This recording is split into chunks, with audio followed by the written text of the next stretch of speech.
Valendo! Vamos lá, então. Bom, a gente tinha parado aqui. Eu parei falando dos conflitos ali da Ásia.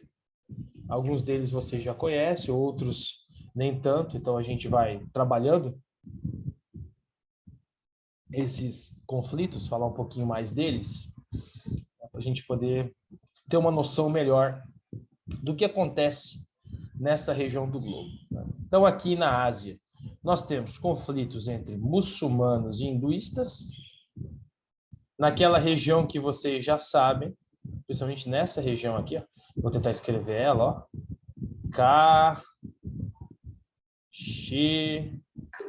Caxemira.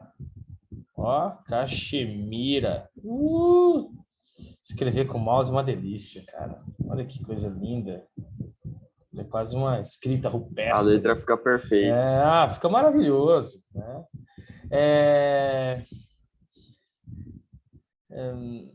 Bom, vamos lá. Então, essa região aqui é a região de disputa entre muçulmanos e hinduístas. Desde quando esse território foi dividido, né? Ou desde a independência, né? A divisão vem com a independência em 1947. A partir dali, as duas áreas, os dois países começaram a disputar essa região. Então, de um lado, no Paquistão, nós temos o povo muçulmano, né? Paquistanês, eles são de maioria muçulmana, por isso que eles quiseram se separar, do restante do território da Índia, que são de religião hindu, são hinduístas. E essa disputa vem, então, ela vem se estendendo. Então, desde 47, nós já estamos em 2021, e eles não chegaram a um acordo.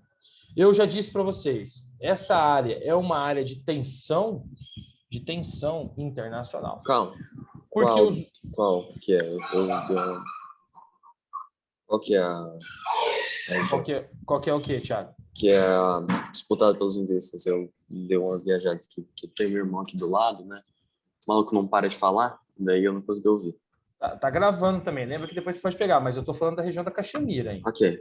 Tá? Tá, ok. Certo? Então nós temos esses dois países brigando por essa região e vira, né, uma área de conflito internacional. Por quê? Porque os dois, tanto o Paquistão quanto a Índia, têm armas de destruição em massa, né? Tem ali bombas atômicas. Então, por isso que essa região é uma região de tensão global. O mundo todo fica atento toda vez que os dois países têm ali uma certa rusga, né? Como no começo do ano passado, que uma tropa do exército paquistanês atacou uma tropa do exército indiano, eles mataram os soldados indianos, então o mundo todo fica em alerta sempre quando tem esse conflito ali na fronteira, né? Principalmente por causa dessa região, que pertence à Índia, mas a maioria do povo que vive ali é um povo muçulmano. Então, esse povo, ou melhor dizendo, o Paquistão solicita, né, essa área. E a Índia não abre mão, porque é uma área que tem recursos naturais e representa, né, uma importância muito grande para os hinduístas, né, ou para a Índia, né, para o país, para o governo da Índia. Tá? Tem um outro conflito aqui também, que é chinês versus japonês, né, ou chineses versus japoneses. Esse conflito é histórico. O Japão, a gente vai falar disso daqui a pouquinho, então, conflito cultural e econômico, né, entre as duas áreas que estão próximas, tá? Mas a China tem um território muito maior que o território japonês, hoje é uma potência maior até que os japoneses, né? Nós estamos falando da segunda maior economia do planeta, essa aqui é a segunda, olha, era para ser um dois, e essa Mesmo aqui é a assim, terceira. a Certo? tecnologia Então, japonesa é mais avançada, não é, professor? de Tipo, tecnologia, a China está igualando as tecnologias japonesas. Hoje dá para a gente falar que as duas são bem próximas ali em tem uma disputa tecnologia. acirrada. Hoje já dá para a gente falar que estão bem próximas. Tá? A China não fica atrás do Japão, não. Se não estiver empatado, já está um pouco acima até do que o Japão. É só a gente pegar as missões que a China tem feito aí em tecnologia espacial, tecnologia bélica, que eles estão desenvolvendo, né? Então, a China está bem avançada. Quando a gente compara em outros setores também, é o principal competidor ali com os Estados Unidos. Então, os Estados Unidos detêm as maiores tecnologias, mas a China não está muito atrás. Tá? Aqui a gente está falando da segunda maior economia do planeta e aqui a terceira maior economia do planeta. Né? Durante muito tempo, o Japão foi o país expansionista da Ásia. Nós vamos ver daqui a pouquinho a era Meiji, eu vou falar um pouquinho dela, que é o período da expansão mesmo japonesa na Ásia, tomando territórios chineses, porque os chineses não eram de guerra e eles permaneceram fechados até o século XIX. Aí chegaram na região os ingleses e fizeram a abertura econômica da China, meio que forçada, para que os chineses se abrissem. Até porque a Inglaterra tinha um interesse econômico, no mercado econômico chinês, muito forte. Tá? Depois, nós temos aqui outro conflito, chineses e tibetanos. Os tibetanos é um povo pacífico, de maioria ali budistas, né? Todos eles. Vivem nas montanhas do Tibete. Era um território independente até a Revolução da China. Revolução da China que a gente já conversou. Se não foi esse ano, acho que foi ano passado. Que ocorreu em 1949. O último 9 ali estragou. 1949. Quem foi o cara da Revolução Chinesa? Foi esse cara aqui, Mao. Mao Tse-tung. Né? Ele é o cara da Revolução Chinesa. Falamos bastante dele no passado. Né? Ele é o cara da Revolução Chinesa. Bom, até aí tá tudo bem. Mas depois da Revolução Chinesa, o Mao Tse-tung ali ordenou que o território tibetano fosse anexado. Então, o Tibete foi anexado à China. Passou a fazer parte do território chinês. Então, ficou sendo ali uma extensão do território chinês. Né? China. E depois de então, a China não abriu mão mais desse território. Bom, o principal líder espiritual do Tibete se chama Dalai Lama. Ele é o principal líder espiritual da religião tibetana. Bom, é como se fosse o Papa, né? Então, toda vez que morre um Papa, a gente escolhe outro. Toda vez que morre um Dalai Lama, os tibetanos escolhem um outro líder ali para a religião.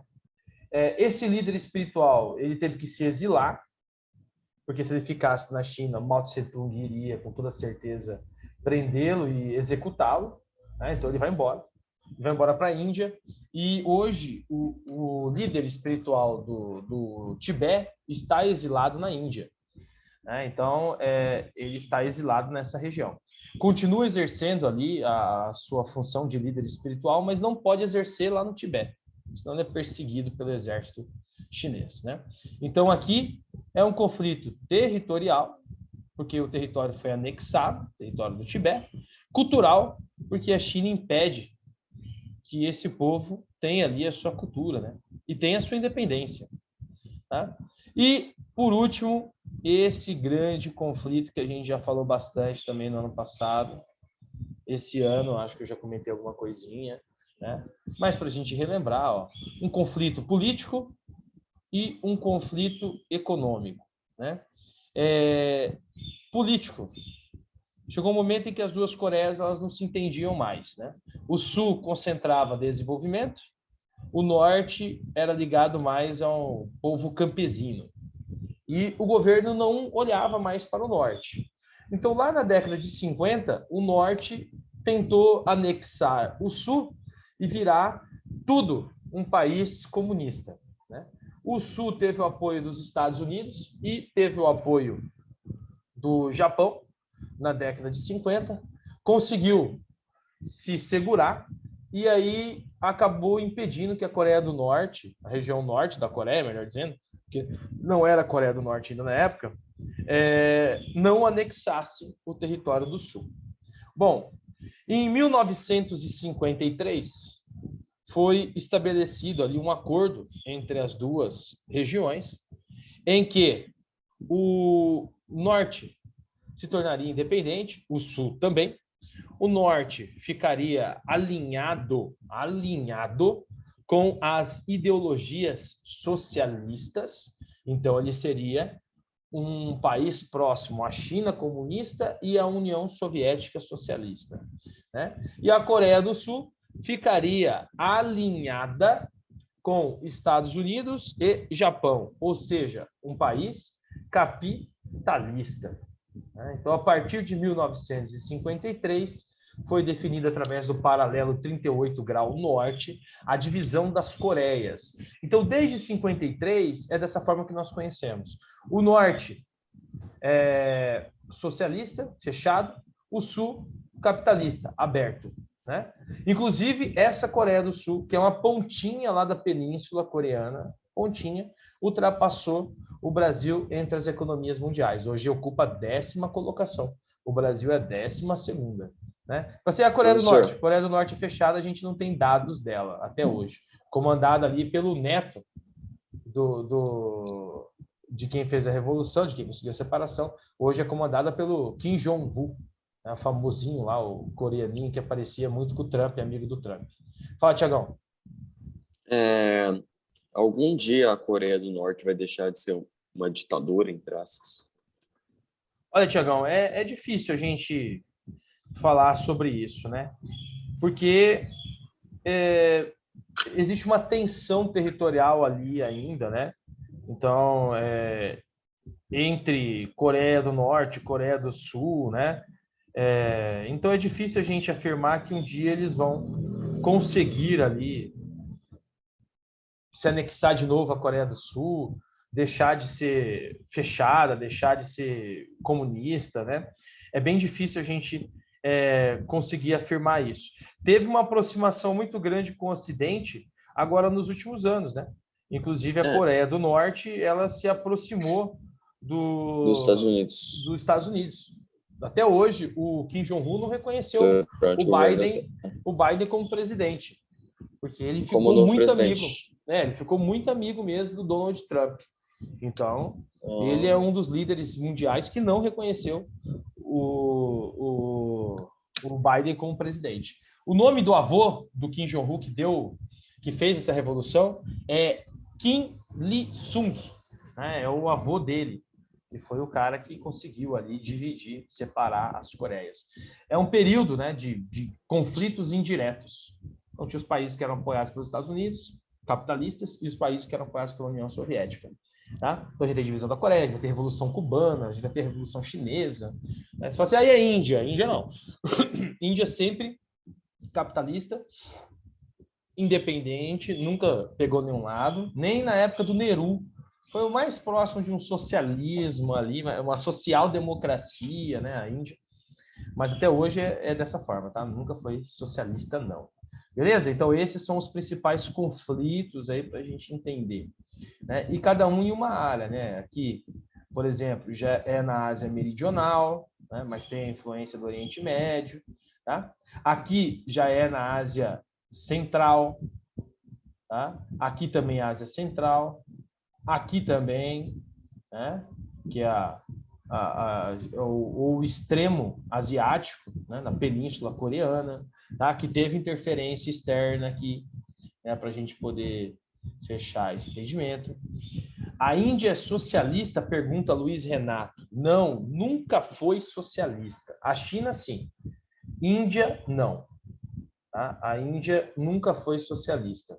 Mesmo quando teve a Revolução Indiana, a gente ainda vai falar de Índia, que foi em 1947,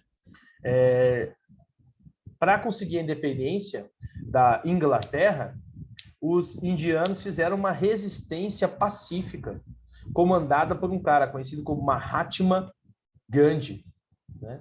Então, o Gandhi, ele esboçava uma resistência pacífica, não se alinhou com nenhum ordenamento, nenhum sistema político, nem com o capitalismo, nem com o socialismo. E depois que o Gandhi conseguiu a independência, ele foi assassinado na sequência, porque ele era a favor, acabou sendo favorável à separação do Paquistão, e aí tinham radicais hindus que não concordavam com isso, foram lá e mataram o Gandhi. O cara não tinha nada a ver, mas mataram ele.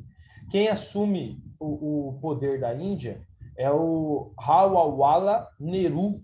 O nome dele fala dessa forma, Jawaharlal Nehru. E o Nehru, ele também não se alinha com o socialismo, ele também não se alinha com o capitalismo. Pelo contrário, eles fazem parte de uma corrente que envolvia ali países da Ásia e da África que eram não alinhados, ou seja, não eram alinhados nem com o capitalismo e nem com o socialismo. Tá? O que ele vai introduzir lá, que muita gente fala que é um programa de social-democracia, que é diferente do socialismo. A Europa, por exemplo, tem social-democracia. É o plano quinquenal, controle de natalidade, né? Isso. Fala, Luiz. Pode falar. Sobre esse, sabe o Halolala? Hawawala. Halolala é o nome da pessoa. Neru. Ele me lembrou o nome de um skatista profissional, sabia? Ah, é? Ele Sim, tem o nome... o Ali Boulala. Ah, não sei, às vezes pode ser até indiano, ó. Esse skatista, não conheço. Ele ficou conhecido por um vídeo bem antigo até, que ele tentou pular uma escada de mais de 20 degraus. Ele acabou quebrando o pé. Ele quebrou o pé nesse. Que Sim, e teve outro skatista que é amigo dele, que é também outro skatista profissional, que conseguiu concluir esse desafio de pular essa escada. E não quebrou nada. Não. Tá vendo? Tava fortalecido esse outro. Muito bem. Gente, o Gabriel Pinesso fez uma pergunta aqui no chat. Eu tô gostando, hein? Tem que ser assim. Às vezes não quer falar no microfone, manda no chat. Ele mandou assim, ó, professor, se a China é tão forte como falam por aí, por que ela ainda não dominou Taiwan? Ó, importante isso aqui, tá? Taiwan e Hong Kong não são países independentes. Os dois pertencem à China, tá? Pinesso, como que a China vai dominar algo que já é dela? Tá? Taiwan pertence a ela. Taiwan, antes de chamar Taiwan, se chamava Formosa. Ilha de Formosa. Tá? Teve ali um contato com os portugueses a partir do século XVI, né? Naquele contato em que a Europa teve com a Ásia. Foi o primeiro contato ali que teve com a China, e só tinha um contato até ali, porque o restante da China era fechadinho. Né? E é a partir dali também que eles vão ter contato com outros elementos que os chineses produziam, como bússola, pólvora, a partir dali. Isso é conhecidíssimo, né? Ilha de Formosa, Macau e Hong Kong. Tá? O que eu quero que vocês entendam? Quando que vira Taiwan? Depois da Revolução do Mao Tse-tung, aqui, ó, 1949. Acho que nós falamos isso no ano passado, se eu não me engano, né? Aí vem a Revolução de 1949. Mao Tse-tung toma o poder, né? Ele era do lado socialista. Aqueles que eram inimigos do socialismo de Mao Tse-tung, os nacionalistas, se viram obrigados a sair do território, porque senão eles seriam perseguidos e mortos pelo Mao Tse-tung. E aí, o que eles fizeram? Eles abandonaram a China, pegaram lá um barquinho e foram para a Ilha de Formosa. E lá eles fundaram a região de Taiwan, tá? Que é um território autônomo, foi concedido pela China, acabou que Mao Tse-tung deixou eles ficarem lá. Então, é um território autônomo, mas não é um território independente. Taiwan não é um país. Tá? Então, quer dizer o quê? Que Taiwan pertence à China? Isso mesmo, pertence à China. Então, não faz sentido dominar Taiwan se já pertence a eles. Tá? Você só domina aquilo que não é seu. Né? E aí tem outras questões, que são apelos internacionais, né? de povos que são contrários ao regime, aí seria considerado ali uma perseguição de um povo, né? Então a ONU acabaria intervindo. A mesma coisa vale para Hong Kong. Por que Hong Kong tem uma disparidade ali? A gente acompanha agora esses conflitos de Hong Kong com o território chinês. Porque Hong Kong, durante muito tempo, ficou sendo controlado pela Inglaterra, tem aspectos de país ocidental, não se enxerga pertencendo à China socialista, e aí faz o quê? Tenta movimentos separatistas. Beleza? Tranquilo? Acho que eu respondi aí, né? A pergunta do Pinesso. Tá? Então, não dominou ainda porque o território pertence a ela. Não é do interesse da China dominar o território que já pertence a ela. E a ilha de Taiwan, não sei se vocês já observaram no mapa, ela está muito próxima, tá, do território chinês. Belezinha? Que também é uma zona de conflito bem lembrado. Também representa um movimento separatista. Não só Taiwan, mas Hong Kong também, né? Muito famoso agora a revolta dos guarda-chuvas, que toda vez que o povo de Hong Kong vai protestar, eles vão com um guarda-chuva preto para as ruas, né, protestar contra o governo chinês. E essas duas regiões não são países, mas são regiões autônomas. Lá você pode protestar contra o governo. É a única região da China que o governo permite isso. Dentro do território chinês você não consegue. Beleza? Tranquilo? Vamos lá. A cultura asiática aqui é menos conhecida pelo resto do mundo. Primeiro, os mongóis. Primeiro dos mongóis aqui. E a gente não dá muita importância para a Mongólia, que está ali ao norte da China, né? Já entre o território chinês e a Sibéria. Mas a Mongólia foi, durante muito tempo, um território de guerreiros, né? De guerreiros conquistadores. Tá? Teve um grande exército, o exército mongol, sanguinário, comandado por esse cara que eu coloquei aqui embaixo, ó, Gengis Khan. Esse cara era o capiroto da Ásia, né? Um cara danado. Daqui a pouquinho eu vou falar dele, né? Então, a Mongólia, que é composta por um povo seminômade, não sei nem se eu coloquei aqui, mas acho que eu não coloquei aqui nos tópicos, mas já estou falando para vocês. Então, eles vivem na prática ainda do nomadismo. Eles ficam instalados no território durante um tempo, enquanto tem ali recursos, depois eles vão para outra área. Até porque eles estão numa região mais árida, né? Árida para o semiárido, tá? Da Ásia, ali da Ásia Central. Tá? Então, eles vivem nessa área de deserto. Deserto de Gobi é onde nós encontramos esses mongols.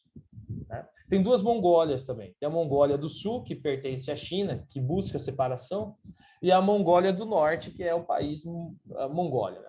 País independente, que é da onde surgiu esse império. O Império Mongol foi tão forte que ele dominou a China por várias vezes. O Gengis Khan destruía a muralha da China, invadia a China e dominava. O cara era danado. Tem uma história dele que é bem legal. Ele foi dominar uma província, ele não gostava só de invadir, matar as pessoas e dominar por dominar. Não era assim. Ele gostava de ter ali uma história para ser contada da dominação dele. Então, tem uma história que é bem legal do Gengis Khan, que ele foi dominar uma província e aí ele viu que era fácil dominar aquela província. Bastava ele chegar lá e invadir. Mas ele falou, não, vamos dominar dessa vez diferente, para que seja propagado, que a gente tem várias formas de dominação. O que ele fez? Ele mandou entregar para o chefe da província ali na China passarinhos na gaiola, aí, como uma forma uma forma de respeito, né, àquele povo ali, uma forma de tentar apaziguar a dominação dele. Então, ele quis mostrar que ele queria dominar de uma forma mais diplomática, podemos dizer assim. O chefe da província aceitou, mas manteve a província fechada, né? E aí soltou os passarinhos foram para os telhadinhos das casas, né? E ficaram ali. À noite, ele ordenou um ataque, tá? Um ataque a essa província. E os passarinhos que ele tinha entregue estavam banhados ali com óleo. E aí ele mandou atacar flecha com fogo. E queimou toda a província. Não pegou nada, mas só queimou, matou todo mundo queimado lá dentro, impediu que todo mundo saísse. Então, essa era uma das formas de conquistar, de conquistar território do Gengis Khan. Ele não tinha dó, não, ele invadia mesmo. Tem uma outra notícia, né? E outra informação bem legal. Beleza, tranquilo. Tá ruim a internet, fica tranquilo. Consegue ligar, tá de boa. Que boa parte do povo da Ásia tem um pouco ali do sangue de Gengis Khan. Porque por onde ele passava, os territórios que ele passava, ele tinha relações sexuais ali com as mulheres da Ásia. Então, ele foi tendo vários filhos, né? E esses filhos foram propagando ali o sangue dele. Então, ele é um cara muito famoso na Ásia, um conquistador, um grande guerreiro ali. e ele era mongol. Tá? Os mongóis possuem língua própria, aqui, adeptos a uma religião chamada de xamanismo mongólico, tá? Religião animista, praticada por nativos e também praticada em outras regiões do mundo. Em características gerais desse povo, são caçadores, exímios caçadores, quer dizer que eles são excelentes caçadores, e guerreiros, e que têm orgulho das conquistas do passado, principalmente ligadas a esse cara aqui, que dominou boa parte da Ásia, né? Com exceção do Japão. O Japão não tinha muito interesse dos impérios. Reparem que os impérios eles não chegam até o Japão. Por quê? Porque os impérios olhavam o Japão e falavam assim, nossa, uma terra que está no meio do mar, né? Um arquipélago, conjunto de ilhas, povo nativo. Então, o Japão ele não era do interesse dos impérios. Você não vê o império dominando o Japão. Havia um certo preconceito por parte dos impérios, que olhavam o Japão e falavam, não, esse povo está muito distante, está lá numa ilha, não tem muito recurso, vamos gastar só nossas forças para poder invadir lá, eles vão resistir. É melhor a gente ficar aqui. Né? Então, e depois a gente vai vendo que o Império Japonês vai fazendo o contrário. Né? Na visão dele, ele tem que expandir. Para poder sobreviver, ele tem que expandir. Tem que anexar outros territórios. Ano que vem, no meio ano, vocês vão ver isso. Vocês vão ver que essa ideia de anexação de territórios vem lá da Alemanha. Tá? Vem do Hatzel. Então, países pequenos como o Japão, mas potências, que estão em desenvolvimento, em rápido, acelerado desenvolvimento, eles precisam de recursos para poder se desenvolver. Beleza? Vamos lá. Olha aqui, uma fotinha aí de uma família mongol. Bem bonitinha essa foto. Mais recente, né? Mas tem um filme no YouTube que eu recomendo. Ó, pra você ver, tem um painel solar aqui, ó. Show de bola essa casinha. Isso aqui é uma super casa, né, do mongol. Tem um filme que eu recomendo que chama... Tá no YouTube.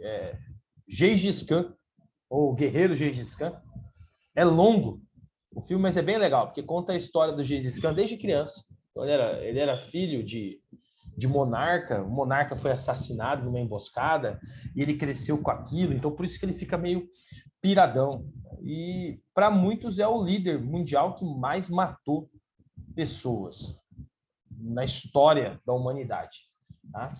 Então, ele matou mais do que outros líderes que a gente conheceu aí da história recente. Beleza? Uma das explicações para que a concentração humana tenha sido bem maior em territórios atuais, da China e da Índia, é a relação da Mesopotâmia, atual Iraque, né, as limitações geográficas. Tá?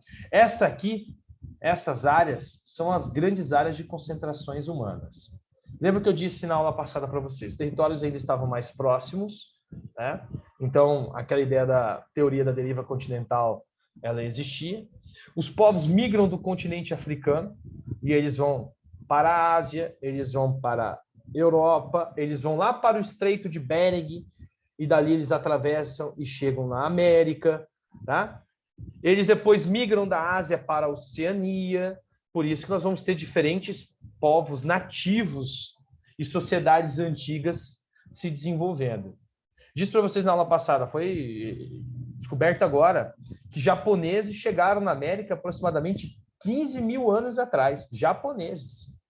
Migraram lá das ilhazinhas do Pacífico e foram para a América, de barquinho. Porque foram encontrados os mesmos artefatos que foram encontrados no Japão, de sociedades antigas, foram encontrados na América. E elas datam de 15 mil anos atrás, estavam soterradas. Tá? Aproximadamente 15 mil anos atrás. Né? Então, é importante que a gente entenda essa concentração populacional nessas regiões. E aqui se formam civilizações antigas. Né? O europeu, quando chega aqui, ele não encontra um nativo tribal, como ele estava acostumado a encontrar. Como ele encontrou no continente africano, como ele encontrou aqui no continente americano, e como ele encontra na Oceania com os aborígenes australianos e os maores na Nova Zelândia. Ele encontra na China e na Índia duas sociedades gigantes e bem organizadas, né? Com impérios, então com líderes, com religiões, né? Com sistemas econômicos, com comércio, com um padrão social, leis já estabelecidas entre eles, né, com monarquia. Então, eram sociedades que se assemelhavam com as sociedades europeias. A diferença é que, na visão do europeu, ele sempre vai ser superior. É a questão do eurocentrismo que a gente falou lá nos primeiros conteúdos, né? Então, o europeu como um ser superior, então o restante para ele, todo mundo acaba ali entrando na escala até usei esse termo outro dia com vocês, de bárbaro, né? Então, para eles, todo mundo é bárbaro. É uma sociedade que tem uma língua diferente, que tem um idioma diferente, que professa uma crença diferente, então é bárbaro. Não serve, né? Tem que passar pelo crivo e pela cultura europeia para poder servir. E mesmo passando essas duas aqui, elas vão resistir, né? Olha como que é a cultura chinesa e olha como é a cultura indiana na atualidade. Eles resistiram, principalmente no critério religioso, né? A Índia pode ter cedido no idioma. Hoje o idioma mais falado lá é o inglês. Boa parte das empresas usam a mão de obra indiana para fazer o call center. Então, você liga lá para a empresa, está falando com alguém em inglês, está achando que está falando lá com o call center dos Estados Unidos, ou numa empresa da Inglaterra lá com os atendentes da Inglaterra, e na verdade não é. O call center está lá na Índia. Eles estão dando assistência de um produto de país desenvolvido lá na Índia. Olha que loucura. Então, essa relação ela existe, mas no critério religião, não conseguiram interferir, né? Nos hábitos, costumes, né, não conseguiram interferir, tá? Interferiram no comércio, na integração dos dois territórios. Acabei de dizer, até o século XIX a China era fechada. Ela se abre depois do século XIX, por pressão da Inglaterra, que toma os principais portos, principalmente depois da Guerra do Ópio, né? Já entre o sul e o leste asiático, passando inclusive pela região da Indochina, que são as ilhas, as condições naturais para a expansão da ocupação humana eram bastante favoráveis, né? Por que mais favorável ali? Condição climática, né? O solo, tá? Então a ocupação humana ela vai se desenvolver aqui. No extremo norte da Ásia é mais difícil, né? Sibéria é uma região menos ocupada. O clima acaba não permitindo essa ocupação. Nós falamos isso em conteúdos anteriores. Já ao sul você já tem um clima mais ameno, que é mais propício à ocupação. E nessas ilhas ali da Ásia, da Oceania, nós vamos ter o desenvolvimento de outras tribos, né? Tribos nativas, tá? Tem tribos canibais nessas áreas, né? Que antropólogos chegaram nessas regiões e encontraram os nativos criando pessoas para poder se alimentar delas. Olha que loucura, né? Esses povos também existem, né? Ou vão existindo e vão sendo catalogados e apresentados para a sociedade, tá?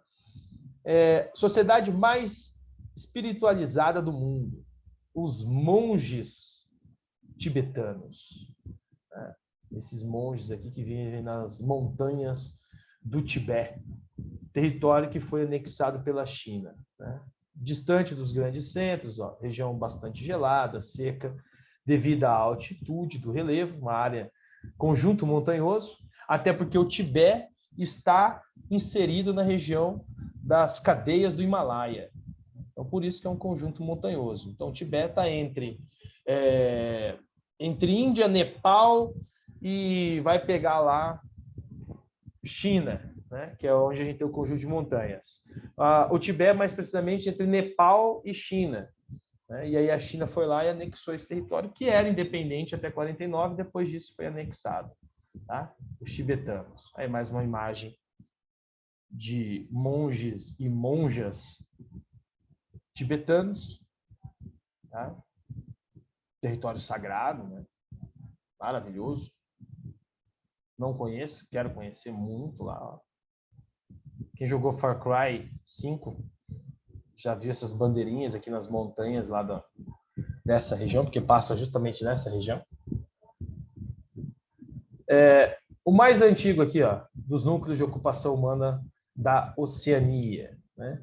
Então nós temos dois grandes núcleos, porque são as duas grandes extensões territoriais, né?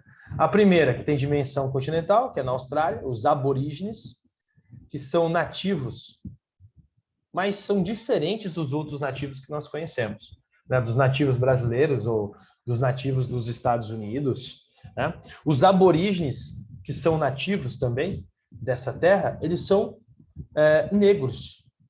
Então, eles se assemelham muito com os negros do continente africano. O que, de fato, né, comprova ou dá mais embasamento para a teoria ainda da migração humana, né, do continente africano para a Ásia e para a Oceania. Eles se assemelham demais com os povos africanos. Coloração da pele, alguns hábitos, costumes são muito parecidos com tribos africanas. Tá? E os maores, esses sim, né, mais próximos ali de povos asiáticos, né, que são os nativos da Nova Zelândia. Isso aqui tem uma dança típica que, na verdade, era um ritual de guerra, né, que é o haka. Não sei se eu coloquei alguma imagem do haka aqui, mas quem assiste rugby e acompanha a Nova Zelândia no rugby sabe que eles fazem antes das partidas, né? O haka, que é uma dança de guerra, eles fazem um grito, batem no corpo, coisa maravilhosa. Tá? Esses são os dois principais povos ali dessa região da Oceania. Os aborígenes australianos aqui, foram os primeiros habitantes ali da Austrália. Né? Quando chegam os colonizadores, a partir do século XIX, né, o James Cook, por exemplo, a Austrália, no primeiro momento, é um presídio. Né? Então, os bandidos da Inglaterra iam parar na Austrália, principalmente piratas, né? Eles iam parar aí na Austrália. E depois vem a ocupação de povoamento. E onde que esses aborígenes eles estavam concentrados? Na mesma região onde a gente tem a maior concentração urbana hoje da Austrália, que é a região sudeste. Então, eles estavam ali. Então, os colonizadores foram chegando, foram povoando e foram expulsando esses aborígenes daquela região, porque era a região mais amena, é a região onde tem os rios, lembra que a gente viu? É a região onde você tem o litoral. Então, foram expulsando, né, essa galera ali da parte do Sudeste, e eles foram indo cada vez mais para o centro, né? O centro do território. Tá? Então, eles foram indo cada vez mais para o centro do território e nas áreas mais desérticas, que é onde a gente encontra hoje esses povos. Né? Os primeiros a alcançarem aqui, ó, a migrarem, né, da Austrália, provavelmente há 50 mil anos atrás. Então, os aborígenes foram os primeiros a chegar ali, primeiro a adentrar nesse território. Vieram de um outro continente, que é o continente africano, é isso que os estudos abordam e mostram para a gente. Né? Povos que até o contato com os colonizadores europeus, há poucos séculos, ainda viviam de forma tribal e nômade. Então, tribos acabavam o recurso, migravam para outra área e assim ia. Né? E foi dessa forma que eles foram sobrevivendo, então, da caça e coleta, né, nessas áreas. Beleza? Aqui, uma fotinha aí, retratando, né? Isso aqui é na chegada dos colonizadores. Então, esses eram os povos que estavam ocupando essa região sudeste, que depois acabaram indo para o centro do território. Hoje eles ocupam essas áreas mais áridas e semiáridas. Olha o Outback lá atrás. Essa imagem é maravilhosa. Maravilhosa essa imagem. Cheia de detalhes. Ó, vegetação arbustiva, que nós falamos no conteúdo passado. Gramíneas que variam de tamanho. Atrás ali a elevação, um Ilsenberg famoso, que é o Outback. E aqui ele é um nativo aborígene australiano. Ritual deles, ó, ritual nativo. Perceba a coloração da pele, muito parecido com os povos africanos, os nativos australianos. Queria ver se tinha aqui, ó. Bom, dos maores vai estar mais para frente. Colonização aqui europeia na Ásia e na Oceania. A gente já falou um pouquinho de colonização também, né? Esse ano. Então, o contato com o europeu, ó, não modificou ali os locais, né? A concentração demográfica ela continuou existindo, principalmente na Ásia, onde você tem ali China e Índia. A diferença são os períodos de colonização, né? As datas. China, Índia, no século XIX, vão ficar sendo colonizados até a década de 50, né? Aproximadamente ali a década de 50, a grande maioria desses países, porque é o período em que a Inglaterra ainda está fortalecida, depois disso ela começa a se enfraquecer, ela e a França. Os principais interesses dos colonizadores, exploração da mão de obra dessas áreas. Nós estamos falando de duas áreas em que os países têm uma grande densidade demográfica, né? Isso porque a industrialização está ocorrendo na Europa, né? E nós temos aqui a questão do mercado consumidor também das colônias. Os produtos que eram fabricados na Europa eram vendidos nessas áreas para esses povos.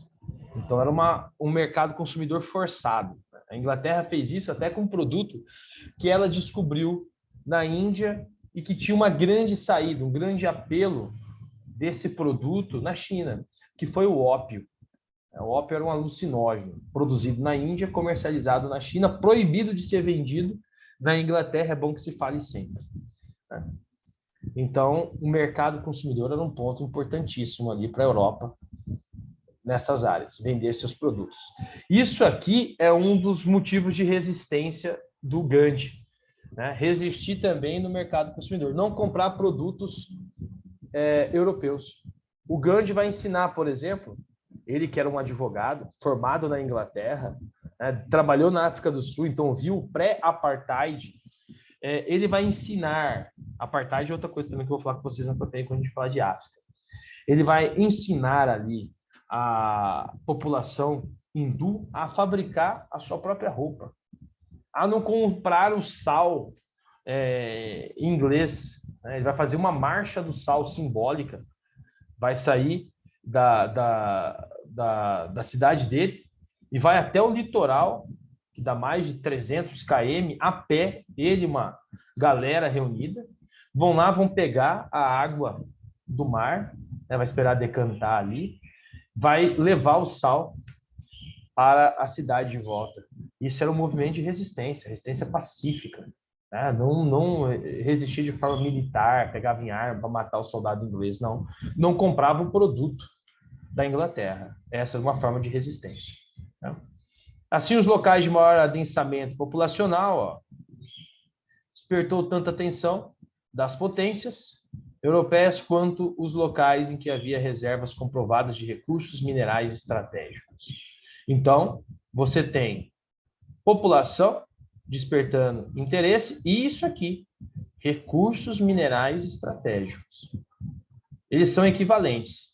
Então, tanto população quanto recursos minerais são equivalentes ali nessa ideia de ocupação de territórios, né? Comércio entre asiáticos e europeus também proporcionou o surgimento e desenvolvimento de localidades situadas na chamada Rota da Seda, antiguíssima Rota da Seda. Essa Rota da Seda surge, por exemplo, antes da ocupação desses dois países que a gente falou, de China e Índia. Era o comércio que os europeus tinham com a China, por exemplo, em busca da seda, em busca da porcelana, em busca das especiarias indianas, né? Eram esse caminho.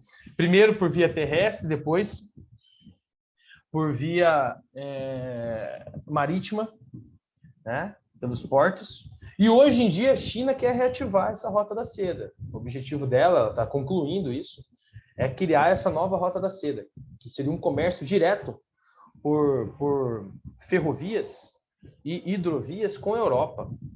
Maravilhoso, que ampliaria ainda mais o comércio chinês e a relação da China com a Europa, que seria a nova Rota da Seda que eu coloquei aqui para vocês também para a gente analisar. Essa é a antiga Rota da Seda, né? Império do Grande Khan, que é pegando a Mongólia ali, a parte da China, né? Gengis Khan mesmo nesse período. Os europeus saindo, se deslocando por mar até chegar aqui, e daqui, esses dois pontos por via terrestre, né? Passava então aqui pela Turquia, até chegar aqui, na China, e na principal região que é Cantão, né, que é essa área aqui, a área de Cantão da China. E também Índia, eles vinham até a Índia, comércio com as Índias, né, que também vinha por via marítima, né, também faziam esse caminho. Tá? Esse é o período aqui das viagens de Marco Polo. Marco Polo vai aparecer no livro também de vocês. É o cara que traçou, né, essa primeira rota, ou essas rotas aqui, que depois ficaram conhecidas como a Rota da Seda. Ele foi o desbravador dessas rotas. Né? Então, ele é o cara desse período, né, ou desse intenso fluxo do comércio. Eu coloquei mais para frente para vocês, tem um outro mapinha, que é da nova Rota da Seda, que é o que a China quer reativar na atualidade. Né? Desafio e integração de povos originais, ó, sociedades modernas da Oceania, após a colonização dos ingleses, já que a gente está falando de colonização na Oceania, né? Então, matrizes europeias se consolidaram aqui, tanto na Austrália quanto na Nova Zelândia. É só a gente observar quem são aqueles que governam esses dois territórios, todos eles descendentes de europeus, há muito tempo. Né? E são, não por acaso, os dois países ricos da região, desenvolvidos, tanto da Ásia quanto da Oceania. E da Oceania nem se fala. E se você pega do hemisfério sul, só tem os dois desenvolvidos também. Né? O Brasil é um país emergente, desenvolvido, Austrália e Nova Zelândia. Tá? A colonização dos dois países aqui, ó, inúmeros episódios de violência. Contra quem? Contra os nativos. Isso é um processo comum da colonização. Mas no comum, não da gente entender como se fosse algo normal. Né?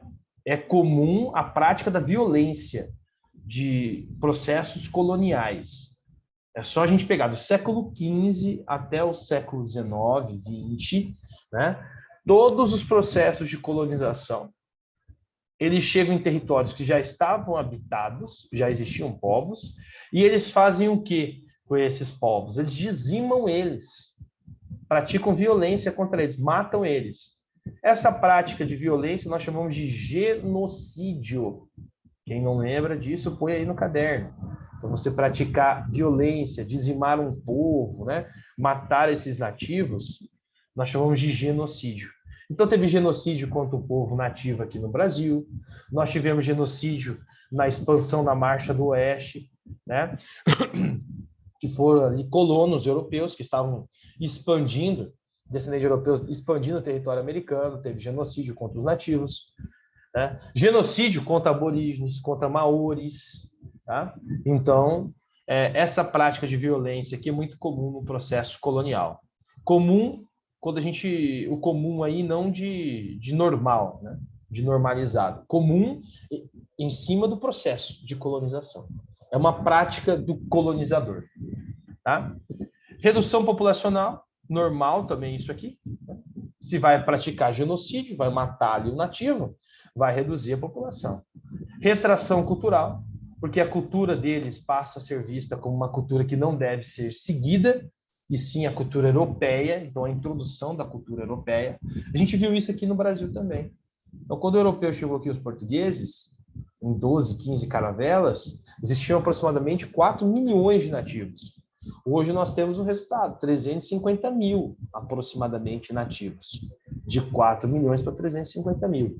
Você vai nos Estados Unidos, é mais escasso ainda, os nativos lá. Né? Então, a redução está ligada diretamente a esses atos de violência. E a cultura? A religião não pode ser praticada, né? Os elementos sagrados são desconsiderados, o idioma não pode ser seguido, tem que seguir o idioma da matriz ou da metrópole europeia. A mesma coisa vale aqui no Brasil. Quantas tribos perderam ali o seu idioma? Não praticam mais o idioma originário da tribo, e sim o idioma da metrópole. Né? Tem gente que vai falar assim, mas tá certo, tem que ser integrado ao território. Eu também acho que algumas tribos querem ser integradas ao restante do território, e isso vale para todas essas tribos no mundo todo, mas tem outras que não querem. E mesmo assim elas são forçadas a serem integradas ao restante do território, e aí elas vão mudando a sua identidade. Algumas conseguem preservar, mas é uma luta, ó, lutar pela preservação da identidade, né? O direito de ter essa identidade. Tá? Isso também é um ponto muito importante. Isso vale para todos os países que foram colônias e que tiveram nativos, ou que têm nativos ainda. E isso inclui o Brasil. Essa luta também dos povos nativos aqui no Brasil, elas são diárias. Ásia, a existência de diversos impérios, então a gente falou de alguns, né? Império Mongol, que vai pegar lá ó, do século XII ao século XIII, Gengis Khan, o grande imperador mongol, está aqui, a gente já comentou. E esse outro aqui, o japonês, que eu coloquei 3 tópicos, porque eu vou contar a história. Então, o Japão. Durante muito tempo, o Japão foi dessa forma aqui, ó. Japão e o shogunato. Ou seja, o Japão feudal, né? Numa organização feudal. Então, o Japão tinha a figura do seu monarca, do seu imperador, mas as regiões eram divididas em feudos. Cada feudo tinha o seu líder. Uma espécie de, vamos pôr assim, uma espécie de governador, que estava subordinado ao imperador, claro. E cada feudo desse, cada shogunato desse, tinha o seu líder chamava Shogun, cada Shogun tinha seu exército. Trazendo para a realidade hoje, teria sua polícia. Né? Quem seria o exército do Shogun? Os samurais. Então, os samurais eram o exército dos shoguns. Então, os samurais existiram de fato. Mas samurai existiu mesmo? Existiu no Japão. Né? Existiu até o século XIX, depois deixou de existir. O Japão também ficou fechado para o mundo até o século XIX. Né? Então, você tinha lá o líder maior, o imperador, né? E aí você tinha o território fragmentado entre pequenos feudos. Cada feudo tinha o seu líder, o shogun. Cada shogun tinha seu exército, que era o exército composto ali por samurais, que eram subordinados ao shogun, mas principalmente subordinados ao imperador. Então, se tivesse um caso de invasão, o imperador solicitava os samurais dos shogunatos. E aí os samurais tinham que defender o país. Era assim que funcionava. Tá? Bom, bonitinha a história até aí, né? Até que esse imperador aqui assumiu o poder. Imperador Mitsuhito, conhecido também como Meiji. Esse período dele, ele assume o poder em 1867 e ele vai ficar à frente do Japão até, deixa eu ver se eu consegui escrever aqui, vou colocar aqui a numeração, 1912. Ele fica de 1867 até 1912. Por que 1912? Porque ele morre em 1912. Então, ele morreu. Tá? E esse período aqui do Meiji fica conhecido como Era.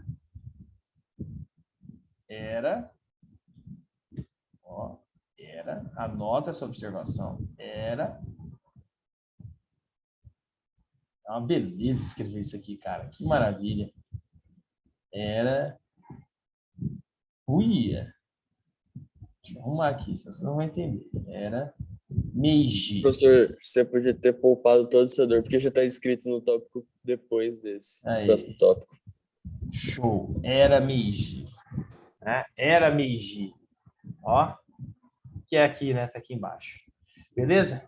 Então, a Era Meiji vai durar de 1867 até 1912. Era também, estava aqui, mas é a Era da Modernização. Deixa eu ver se eu consigo pôr aqui. Modernização. Ó. Caramba, tô adorando escrevendo isso aqui. Modernization. Para a gente poder continuar a história, tem que entender essa modernização. Então, até o período ali do Meiji, vou escrevendo e vou falar. O território japonês era composto por feudos. Show, ó. Show.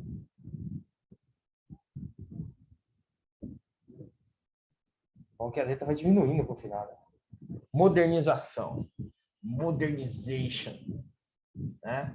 Então, até o período dele assumir o governo era composta por feudos. Depois dele, nós temos ali um Japão moderno, porque ele vai acabar com esse sistema feudal aqui, né, do Japão shogunato.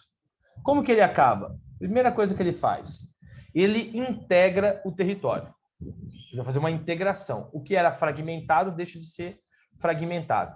Vai virar uma única só, um único só país, né? Mas para ele poder acabar com essa fragmentação e fazer essa integração, ele tem que acabar com esses caras aqui, com o shogunato. Então ele tem que exterminar os shoguns. Mas para exterminar os shoguns, ele tem que exterminar o exército dos shoguns também, que são os samurais. E é isso que vai acontecer nessa modernização do Japão. O Meiji vai criar um exército moderno, bem armado, municiado pelos Estados Unidos. Os Estados Unidos é que vai financiar ali a modernização bélica do exército, o exército ocidental japonês. Só assim, calma aí. Então quer dizer que lá no início do século XX, na virada do século XIX para o século XX, né, no período da era Meiji, o Japão era alinhado aos Estados Unidos, era alinhado e aliado dos Estados Unidos. Depois passou ali a ter uma rusga porque ele queria expandir para uma área que os Estados Unidos dominavam, que era o Sudeste Asiático. Mas, no primeiro momento, é aliado. Quem vai modernizar o exército japonês é os Estados Unidos. Aí cria um exército ocidental e começa a fazer o quê? Exterminar os samurais. Começa uma grande exterminização dos samurais, né? E uma eliminação também dos shoguns.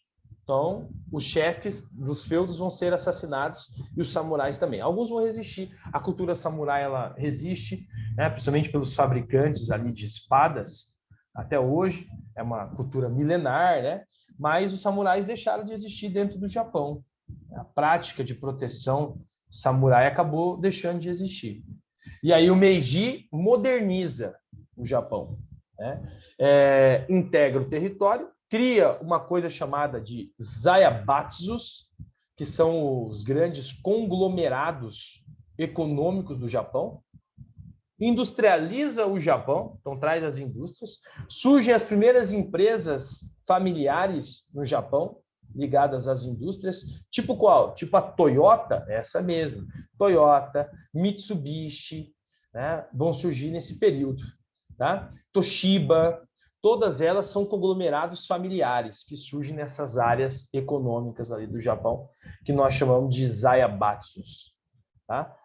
Mais pra frente a gente vai falar um pouquinho mais sobre isso. Então ele é o cara da modernização, é o cara que integra o Japão ao restante do mundo. Depois do Japão modernizado, ele vai percebendo que o estado físico japonês ele é limitado, necessita de mais recursos naturais. Opa, necessita então expandir. Então ele é o modernizador e ele também é o cara que vai dar incentivo à expansão territorial japonesa na Ásia e no Sudeste Asiático. Então o Japão começa a anexar ali outros territórios que não pertenciam a eles, né? Então vai invadindo essas áreas. E vai começando então conflitos com outros territórios, como é o caso, por exemplo, dos Estados Unidos. Beleza? Então essa é a era Meiji, a era da modernização. Coloquem aí o período, né? Aqui, uma imagem deles, dos samurais, imagem antiga dos samurais, né? Uma sociedade antiga ali, ainda baseada no Japão feudal. Império Russo, que é um outro império famoso, né, ali da região, os czares, czar, que era o nome dado ao imperador russo na titulação. Tá? Região da Sibéria, ó, incorporada na expansão para o leste, entre os séculos 17 e 18. Dessa expansão, eles também vão anexar o Alasca, que depois acaba sendo repassado aos Estados Unidos. Então, é a expansão do Império Russo. Então, da Rússia, da onde a gente conhece hoje, ali da região de Moscou, né, até o extremo leste, né, que é a região da Sibéria sendo anexada. Para poder integrar a região da Sibéria ao oeste russo, foi construída isso aqui, a ferrovia Transiberiana, porque não tinha nenhuma uma conexão, né, entre Sibéria e a Rússia Ocidental, não havia nada. Para poder fazer essa conexão, essa manutenção do território, né, era necessário construir ali um modal de transporte que pudesse fazer essa integração. E esse modal foi a ferrovia Transiberiana, que é uma das maiores rodovias do planeta, ferrovias do planeta em extensão. Tá? Então, ela vai ter início ali no século XX, né? E ela vai passar por várias outras regiões, tá? Vai passar pela Mongólia, que é o trecho da Transmongoliana. Vai passar também pela Manchúria, que é uma região chinesa que foi tomada pelo Japão no expansionismo japonês, que é a Transmanchuriana também. Tá? Região siberiana. E o fato de ter essa ferrovia contribuiu para a expansão depois e exploração de recursos naturais nessa área. Então, todos os recursos naturais que são explorados são enviados para a Europa pelas ferrovias, por essa Transiberiana aí. Aqui é a imagem dela. Então, o deslocamento que ela faz, né, por essas áreas. Tá? Então, olha lá. Transiberiana, a vermelhinha, né? Transmongoliana, ó, que vai pegar aqui a Mongólia, aí pega ali a região da Manchúria em azul, né? E aqui uma outra região também siberiana, que é a de Amur, que passa ali pelo aquele rio, pelo Vale de Amur. Tá? Todas elas entram aqui nesse mesmo eixo embocador aqui e vão para o ocidente. A área de exploração, essa aqui é uma área de exploração mineral. E essas outras aqui que passam pelos territórios, área de comércio e integração, com a Mongólia e integração com a China. Até porque a Rússia não é besta. Ela aproveitou para construir isso aqui, nesses dois grandes territórios, onde ela sabe que ela tem uma relação muito forte. E até hoje mantém essa relação. Teve essa relação no período, né, da Guerra Fria e continua mantendo hoje. É só lembrar que a Rússia e a China fazem parte do mesmo acordo de países, que o Brasil também faz parte, que é o BRICS. Né? E aqui está a península, ó, coreana, aqui embaixo, Coreia do Norte, Coreia do Sul, né? E aqui está o Japão. Olha o Japão aqui. O Japão é isso aqui.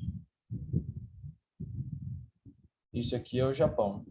Aqui também, o restante do território japonês, mais próximo. Essa região da Manchúria, que é onde está passando aqui essa linha, toda essa área aqui foi dominada pelo Japão durante a Segunda Guerra Mundial. Depois a China vai se alinhar com as potências vencedoras, Estados Unidos, com Rússia, e com Inglaterra e França, e isso não é contado, mas a China se alinha ali, e nesse alinhamento nós estamos falando de nacionalistas e socialistas fazendo parte, eles foram juntos nesse momento, para expulsar os japoneses dessa região. Aí depois que expulsaram, aí eles passaram a disputar entre eles o poder do país. Né? Esse mapa aqui é bem legal. Olha essa imagem aí também, retratando, né, esses povos que vivem ali nessa região da Sibéria, o que estavam contribuindo ali para a construção da ferrovia siberiana. Porque vocês têm que lembrar que toda essa área aqui, ó, dos Montes Urais, na região rural aqui, ó, toda essa área aqui da Sibéria, é uma área desabitada, pouco, baixíssimo povoamento. Porque boa parte dos rios que cortam aqui estão congelados, o clima extremamente rigoroso, frio, né? O frio aqui é muito forte, acaba prejudicando o desenvolvimento da sociedade, né? da população aqui. Então, a ocupação aqui é muito baixa, né? Ou muito baixa. A densidade demográfica aqui é baixíssima. Tem centros urbanos, cidades aqui nessas áreas, mas são de baixíssima povoamento, mais controlada, bem controlada pela Rússia. Né? Aqui é a região da Mongólia que a gente falou, né? Aqui, ó, de seminômades, e aí o território chinês que pega essa ponta aqui, mais uma parte ali, gigante do território chinês. E aí fechamos. Alguém quer perguntar alguma coisinha de tudo isso que a gente falou, de conflitos? Deixa eu abrir aqui de novo. De conflitos, de